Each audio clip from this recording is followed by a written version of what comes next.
Assalomu alaykum kanalimiz muxlislari, biologiya ixlosmandlari.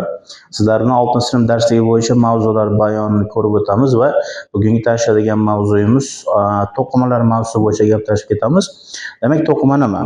Turli xil ixtisoslashgan hujayralar birgalashib to'qimani hosil qiladi. Ya'ni vazifasi, tuzilish jihatdan bir-biriga o'xshash bo'lgan hujayralar yig'indisi bu to'qimani hosil qiladi. To'qima atamasi 1682-yilda Nemeya Guryu tomonidan o'simliklar anatomiyasi kabi asarida bayon etilgan va biz sizlar bilan o'simliklar to'qimalarini ko'rib ketamiz. Birinchi to'qima hosil qiluvchi to'qima hisoblanadi. Ikkinchi nomi meristema to'qimasi deb atalishi ham mumkin bo'ladi. Bu to'qima qanday hujayralardan tashkil topgan bo'ladi? Bu to'qima yupqa, nozik postli, quyuq sitoplazmali, yirik yadroli va doimo bo'linib ko'payib turadigan tirik hujayralardan tashkil topgan bo'ladi. Bu to'qima hujayralari avval o'sadi, bo'lingandan keyin ma'lum bir shaklga kiradi, so'ngra esa o'zini vazifasini bajarishi mumkin bo'ladi. Hop, hosil qiluvchi to'qima hujayralar ikkita guruhga bo'lib o'rganiladi. Ichki hosil qiluvchi va yon hosil qiluvchi to'qimaga bo'lib o'rganiladi. Ikkalasining vazifasi alohida. Ichki hosil qiluvchi to'qimaning vazifasi o'simliklarning bo'yiga o'sishini ta'minlaydi, yon hosil qiluvchi to'qima esa eniga o'sishini ta'minlab turadi. Hosil qiluvchi to'qimaning 3 ta vazifasi bor. Birinchi vazifasi demak o'simliklarning bo'yiga, eniga o'sishini ta'minlaydi. Ikkinchi vazifasi boshqa to'qimalarni hosil qilishda ishtirok etadi.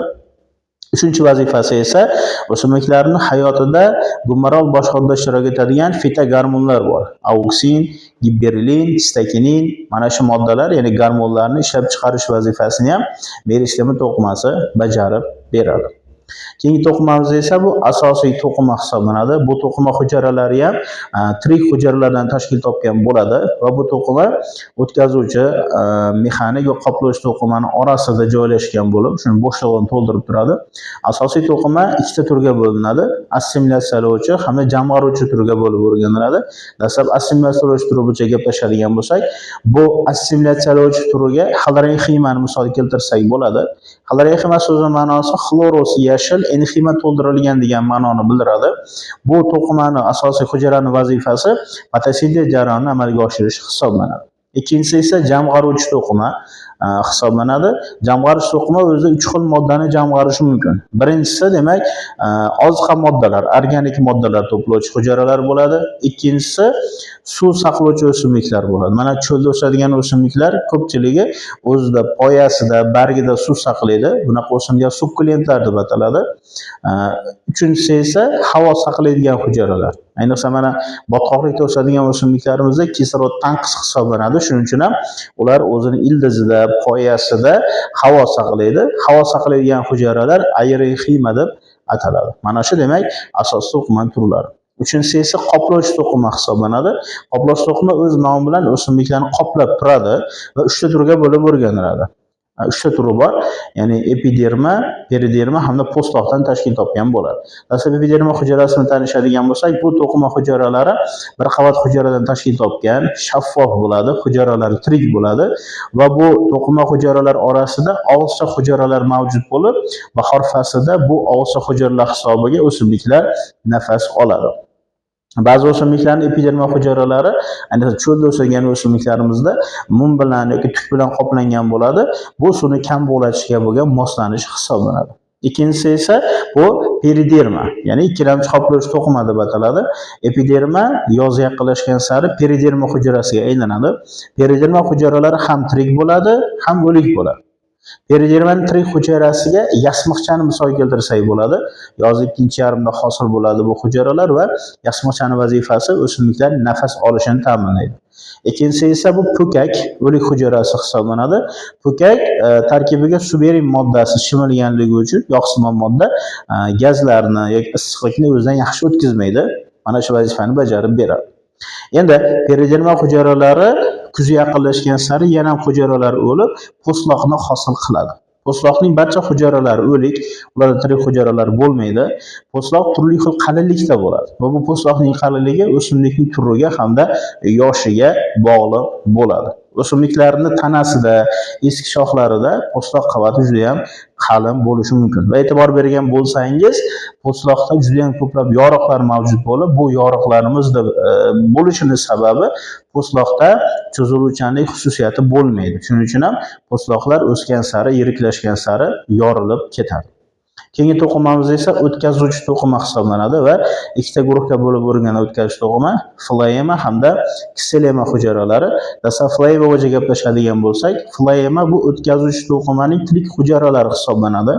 Floema va buni tarkibiga elaksimon nay hujayrasini keltirsak bo'ladi. Elaksimon nay hujayralari bunday deb atalishining sababi hujayralar bir-biri bilan bog'lashib to'rni hosil qilgan bo'ladi. Shuning uchun elaksimon nay deb ataladi. Bu elaksimon nay hujayrasining asosiy vazifasi bargda hosil bo'lgan organik moddalarni yer osti qismga harakatini ta'minlab turadi. Elaksimon nay hujayralarida yadro shakllanmagan, uni vazifasini yo'ldosh hujayralar ta'minlab turadi. Ikkinchisi esa bu ksilema, bu o'tkazuvchi to'qimaning o'lik hujayrasi hisoblanadi. Bularda modda o'tishini ta'minlaydigan o'lik naylardan tashkil topgan bo'ladi. O'tkazuvchi nay deb ataladi. O'tkazuvchi nayning asosiy vazifasi ildizdan so'rib olingan suv, organik oziqa moddalarini ildizdan yer usti qismiga yetkazib berish vazifasini bajarib beradi. Undan keyingi to'qimamiz esa bu mexanik to'qima. Mexanik to'qimani o'zi nomi bilan vazifasi bilinib turibdi. O'simliklarga mexanik tayanch berish vazifasini bajarib beradi. Ikkita turga bo'lib o'rganiladi bu to'qimamiz ham kollenxima hamda sklerenxima hujayrasiga bo'lib o'rganiladi. Kollenximalar qalin postli bo'ladi. Qalin postli o'sha tirik hujayralardan tashkil topgan bo'ladi, pishiq bo'ladi va kollenxima uch xil bo'ladi shakliga ko'ra: burchaksimon, plastinkasimon, g'ovaksimon shaklda bo'ladi. Kollenximaning asosiy vazifasi nima? Birinchi vazifasi o'simliklarning barg bandiga mustahkamlik berish vazifasini bajaradi.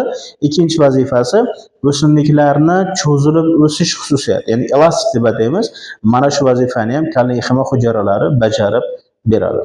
Ikkinchisi esa sklerenxima hujayralari, ya'ni mexanik to'qimaning o'lik hujayrasi.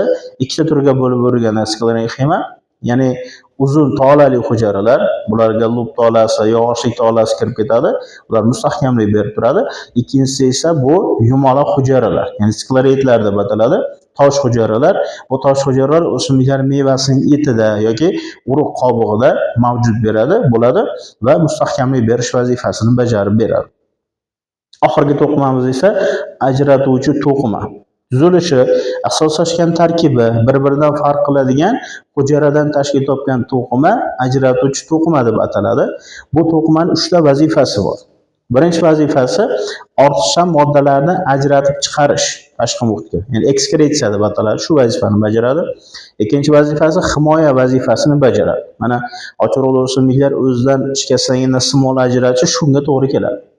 Uchinchisi dorivorlik xususiyati bo'ladi. Mana ba'zi o'simliklar yalpizdan oladigan bo'lsak, o'zida mentol, efir moyalari saqlaydi va tabobatda ishlatiladi.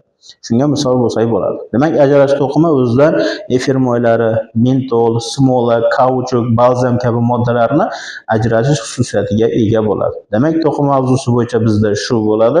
Tushunmagan joyingizga savolingiz bo'lsa, kommentariyada yozib qoldiring. Xayr, salomat bo'ling.